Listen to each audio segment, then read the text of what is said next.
Баршаңызға қайырлы күн. Бүгін сіздерге мен осындай қыстың ең жақсы желінетін керемет салатының бірі баклажаннан салат жасап көрсететін болам. Бұны енді қазақша баялды деп те атайды екен. Дегенмен біздер үйреншікті атаумен баклажан салаты деп атайтын боламыз. Ең алдымен біздер қызанағымызды осылай крестик етіп кесіп аламыз. Барлығын жақсылап кесіп дайындап аласыздар. Және де үстіне ыстық қайнаған суымызды толғанша құямыз. Бұл енді біздің қызанақтың сыртының оңай алынуына көмектеседі. Келесі кезекте мен баклажанымды турап алдым. Қатты ірі де емес, ұсақ та емес. Негізі ірілеу болған жақсы, енді қазір қайнаған кезде басылып қалады.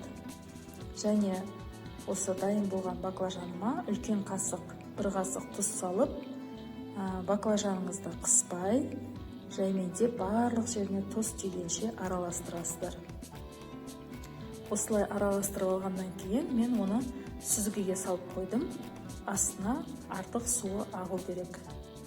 Келесі кезекте болгарский перец, тәтті бұрышымызды. Бұны да жақсылап төрт бұрыштылап турап аламыз. Қатты ұсақтап тастамаңыздар. Және де дайын болған қызанағымыздың сыртын осылай етіп, көрдіңіздер ме, өте жеңіл алынады. Осылай барлығын тазартып аламыз. Бұл салаттың енді ерекшелігі сондай дәмі керемет, ең оңай жасалады, бірақ енді дәмі сондай күшті болады. Енді жасап көріңіздер. Молырақ жауып алсаңыздар да өкінбейсіздер.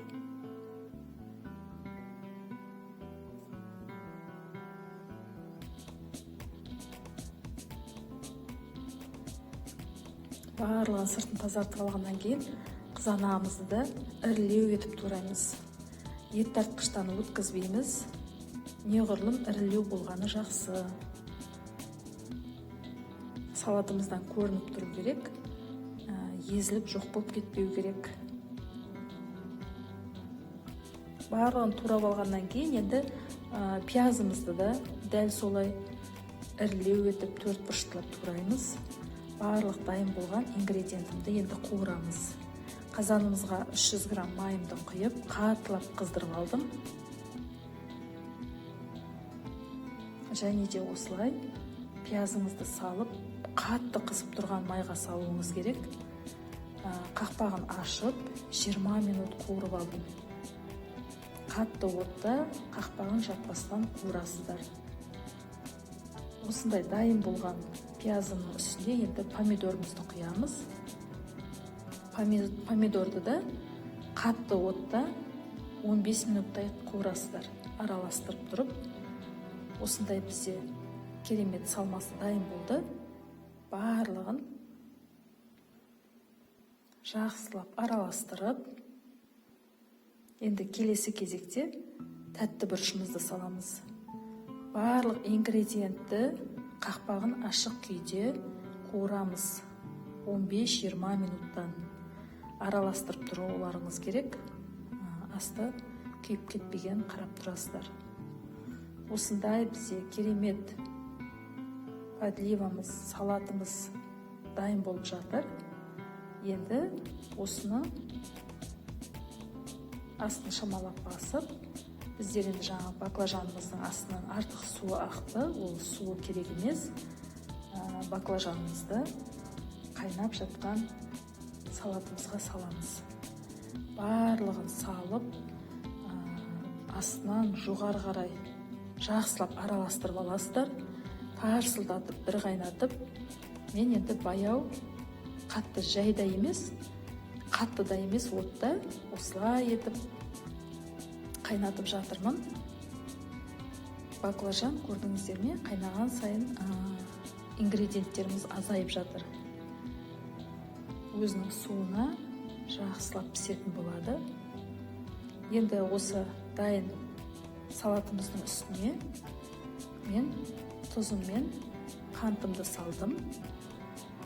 Әзірге жарты қасық тұз бен 3 үлкен қасық қант салдым. Шамалы уақыттан кейін мен енді дәмін әлде де тексеретін болам. Осылай етіп жартылай жауып 50 минут пісірдім. Міне бізде уже дайын болған салатымыз суы бетіне шығып, осындай керемет болып езіліп пісу керек. Осындай. Енді осы салатымыздың дәмін көреміз. Өздеріңіздің қалауыңыз бойынша қосасыздар. Менде қанты аз екен, сондықтан тағы да үлкен 2 қасық қант қостым.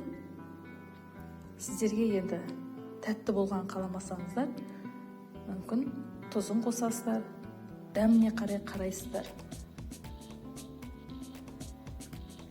Менде енді кішкентай балдар жейтін болғандықтан тәттірек болған қаладым. Осы дайын болған салатымызға енді 6% алманың уксусынан 2 үлкен қасық құйдым. Осыдан кейін 3 минут қайнатып, мінекей көріп тұрғаныңыздай осындай керемет салат шықты. Осы салатты енді банкілерімізге салып, жақсылап жауып, жылы жерде төңкеріп қоятын боламыз. Міне бізде осындай керемет салаттар шықты. Ең бастысы, ең оңай, тез жасалынады. Суытып жесеңіздер, салқындай өте дәмді, керемет болады. Назарларыңызға рахмет. Менің видеомды соңына дейін көріп, лайк басып, комментарий қалдыруды ұмытпаңыздар. Сіздерге міндетті түрде жауап беретін болам. Алдағы уақытта әлде жаңа видеолар салам. Сіздермен болған Айгерім. Келесі жаңа видеома кездескенше сау саламатта болыңыздар.